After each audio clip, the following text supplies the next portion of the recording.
தமிழக வெற்றி கழகத்துடன் இப்ப கூட்டணி இருக்கிற உறவுக்கு எப்படி சார் பாக்குறீங்க? எளிமையா இருக்கா? எப்படி பாக்குறீங்க? இந்த ஒப்பீடு தேவையில்லாதது.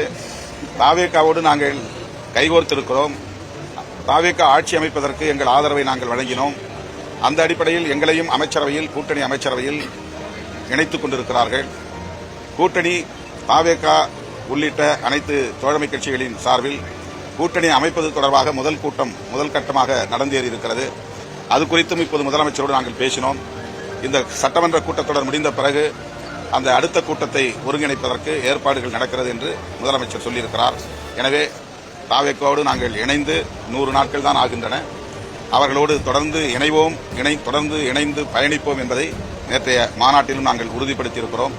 ஆளுங்கட்சிகளோடு பயணித்தோம், இனி ஆளும் கட்சியாக பரிணமிப்போம் என்கிற ஒரு முழக்கத்தையும் இந்த மாநாட்டிலே நான் முன்வைத்திருக்கிறேன். இன்றைக்கு கூட்டணி அரசில் நாங்கள் அங்கம் வகிப்பதன் மூலம் நாங்களும் ஒரு ஆளும் கட்சி என்கிற அடையாளத்தை பெற்றிருக்கிறோம் என்பது ஒரு வளர்ச்சி. இந்த வளர்ச்சியை தமிழ்நாட்டு மக்கள் எமக்கு வழங்கியிருக்கிறார்கள். அவர்கள் விருப்பப்படி எங்கள் அரசியல் நிலைப்பாடு இருக்கும்.